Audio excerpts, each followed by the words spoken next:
Senhora Presidente da República, solenidade ocorrida hoje à tarde e referida pelo deputado, pelo senador Humberto Costa, ao anunciar mais um pacote, digamos assim, de estímulo ao consumo, consistindo no financiamento à compra de geladeiras, fogões, chuveiros elétricos e não sei mais quais eletrodomésticos, referiu-se à oposição como se nós fôssemos os velhos do Restelo. Já melhorou em relação ao senador Humberto Costa, porque o senador Humberto Costa nos equiparou a nós, que fazemos críticas à política econômica, como terroristas da economia. Olha, faz muitos anos que ninguém me chama de terrorista. A Presidente da República nos atribui a condição de velhos do Restelo. Para aqueles que nos veem, nos ouvem e que não têm conhecimento da obra de Camões, e Sua Excelência é uma pessoa culta, a Presidente da República, o velho do Restelo é um personagem criado pelo poeta Camões, que, assistindo à partida das naus, no rumo das Índias, na viagem liderada por Vasco da Gama, arrostando pela primeira vez o grande mar desconhecido, o velho do Restelo fazia uma espécie de imprecação, alertando para os perigos da travessia e exaltando as virtudes do Portugal agrário, do Portugal local, do Portugal tradicional. Senhores senadores, quem dera a presidente Dilma fosse Vasco da Gama.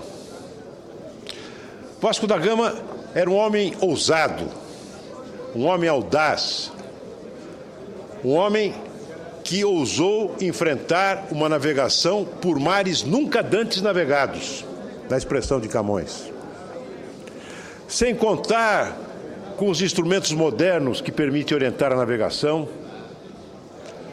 valendo-se apenas dos instrumentos de medição das distâncias dos astros, ele resolveu abrir a rota de Portugal para as Índias e teve sucesso. A presidente Dilma, infelizmente, está longe de ser um Vasco da Gama, de ter as qualidades de um comandante, do comandante Vasco da Gama. Ela se contenta, senhores senadores, a uma navegação de cabotagem. Vai de um ponto a outro na costa, às vezes se aventura a uma ilha e muitas vezes passa de raspão pelos recifes que bordejam o litoral. E ela tinha e tem um roteiro de navegação. Ela dispõe de parâmetros seguros para dirigir o nosso país. Parâmetros seguros que vêm de mais de 20 anos de Constituição democrática, de funcionamento das instituições, parâmetros que vêm de uma herança que recebeu dos constituintes, de um país institucionalmente organizado. Ela tinha os parâmetros que permitiram com que esse país, o nosso país, sob a liderança de Itamar Franco e depois de Fernando Henrique Cardoso, e por que não dizer também na gestão de Lula nos primeiros tempos, conseguiu que nós tivéssemos uma navegação relativamente tranquila, enfrentando, não obstante, borrascas tremendas no governo Fernando Henrique. Tínhamos pontos de apoio. E quais são eles? A responsabilidade fiscal, o controle da inflação, uma política de câmbio que evitasse intervenções desastradas, o prestígio das agências reguladoras para atrair capitais privados para setores da economia onde o poder público não tinha não tinha orçamento suficiente, recursos suficientes, ou não tinha capacidade gerencial. Tudo isso estava posto na mesa da presidente quando ela assumiu. E, no entanto, ela resolveu navegar desprezando a rota traçada. Resolveu inovar. E, infelizmente, inovou mal. Ouço a parte do líder. Embora não possa, eu gostaria muito, meu caro senador, mas eu estou falando como líder, do regimento me permite. Mas eu creio que nos comunicamos por telepatia. Meu discurso é inspirado por Vossa Excelência. E o resultado disso hoje, senhor presidente, é um governo errático. Um governo que, num primeiro momento, estimulou o consumo como política anticíclica.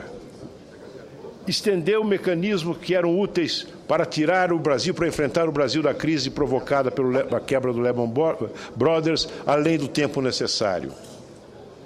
Aumentou gastos públicos desordenadamente. Perdeu o controle da inflação.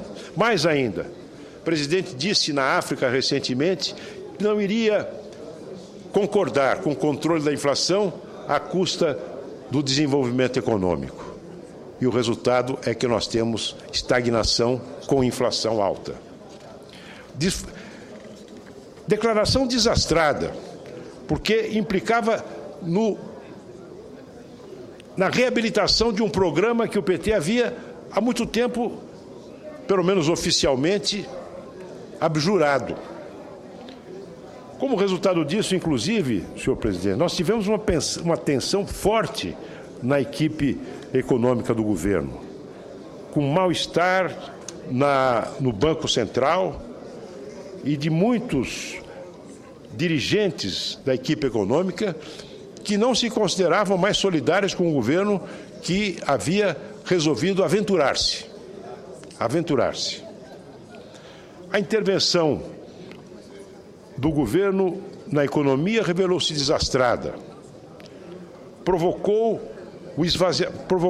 uma situação de profunda dificuldade de caixa, de investimento, comprometendo os investimentos, derrubando as ações da Petrobras e da Eletrobras. As contas públicas escapam de controle. E por mais que o governo procure disfarçar a realidade com a folha de parreira de malabarismos fiscais, ninguém mais acredita. O mercado não acredita. E a dona de casa, quando vai ao supermercado, também não acredita, porque a inflação está aí. Não obstante todo o discurso triunfalista dos senadores da situação, a inflação é uma dura realidade e uma triste realidade.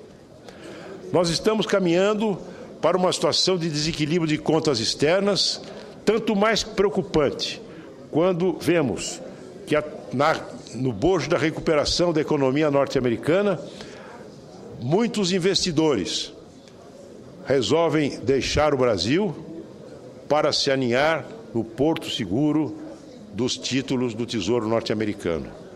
E com isso, o que se verifica é a liquefação dos índices da Bolsa de Valores, das bolsas de valores do Brasil.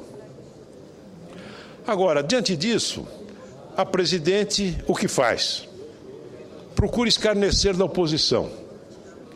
Lança mais um pacote de bondades que custará 18 bilhões de reais. Parte disso, talvez, venha do Fundo de Garantia de Tempo de Serviço. Mais um assalto contra o patrimônio do trabalhador brasileiro. Com que resultado? Algum senador, algum deputado, algum congressista é capaz de dizer qual foi o resultado das desonerações e dos pacotes já lançados? Pacotes como esse, por exemplo, em que o BNDES recebe dinheiro do Tesouro, captado pelo Tesouro a uma taxa de juro mais alta do que aquela que é repassada pelo Banco de Fomento ao consumidor final, para criar campeões nacionais ou campeões internacionais. Que benefício isso trouxe para a sociedade brasileira? Seria esta a política industrial do governo? Política industrial do governo que consiste em dar incentivos, conceder incentivos de curto prazo, um ano, prorrogável mais um ano, mediante prorrogável se o setor beneficiário tiver força suficiente para fazer o lobby adequado, como, por exemplo, as montadoras da indústria automobilística. Mas qual é o resultado disso? Neste ano já foram 70 bilhões de reais de desoneração, contribuindo para fragilizar ainda mais as combalidas contas nacionais. Qual foi o resultado? Alguém é capaz de dizer? E, no entanto, nós aprovamos, o Congresso aprova, com voto contra o voto da oposição, bondades e mais bondades, sem que se saiba qual é o efetivo retorno social das medidas aprovadas. Agora, 18 bilhões de reais para a compra de fogão e de geladeira. Quando a saúde atravessa uma crise grave, quando as santas casas e hospitais filantrópicos estão à beira de fechar as suas portas, em razão da defasagem entre o custo dos procedimentos e aquilo que vem como ressarcimento pelo SUS. 18 bilhões. Ora, o ministro da Saúde disse, ainda recentemente, que precisaria de 40 bilhões a mais para colocar a situação financeira da saúde em ordem. Assim, numa penada só, foram 18 bilhões para a compra de geladeira. Será que as famílias pobres do nosso país não teriam maior ganho? Esse recurso não teria melhor resultado social, mais benéfico para as famílias pobres? Se tivesse uma saúde adequada, se pudesse recorrer à Santa Casa do seu município e visse que essa Santa Casa pode prestar um serviço adequado? 18 bilhões de reais. Qual será o resultado disso? Já sei, será mais um programa de televisão da presidente Dilma, uma campanha eleitoral desenfreada, onde ela pega qualquer tipo de assunto para fazer a sua propaganda, fazer o seu proselitismo. O problema é que isso custa, são 18 bilhões de reais. E o ministro Mantega diz, olha, crise, que crise? Fazendo humor. A fronteira entre o humor e o deboche é muito tênue, é muito tênue. Esse humor não diverte ninguém mais. As pesquisas mostram isso. A preocupação dos brasileiros com o futuro do nosso país, com o que vai acontecer amanhã, cresce a cada dia. Cresce a cada dia. Então, senhores senadores, eu não quero falar do ministro Mantega. Eu acho que ele faz o que pode. O que falta a ele, o que falta ao governo, é uma liderança efetiva. Eu não quero falar dos ministros, não. A culpa é da presidente da República. Ela é a responsável por essa situação. E talvez por saber disso, é que ela se coloca nessa desabalada fuga para adiante, lançando pacotes em cima de pacotes, eventos atrás de eventos. Daqui a pouco nós veremos a presidente participando de aniversário de boneca, tudo aquilo que for necessário para trazer um pouco mais de intenção de voto numa pesquisa que começa a esvaziar. Por isso, senhor presidente, eu quero dizer ao ministro Mantega e mesmo à presidente Dilma que não somos nós da oposição que criamos um clima de pessimismo. É o povo que está sentindo. Que instrumentos temos nós da oposição para criar clima de pessimismo contra a propaganda oficial desenfreada? Liguem a televisão no horário nobre e verão a quantidade absurda de publicidade oficial. Descontado, evidentemente, os pronunciamentos da presidente em cadeia nacional. Não somos nós. Eu quero citar algumas manchetes de jornais, que não são jornais da oposição, controlados pela oposição, dirigidos por uma espécie de comitê central daqueles que querem o mal do país. Nada disso. Cito as manchetes da última semana. Déficit externo do Brasil cresce e preocupa especialistas.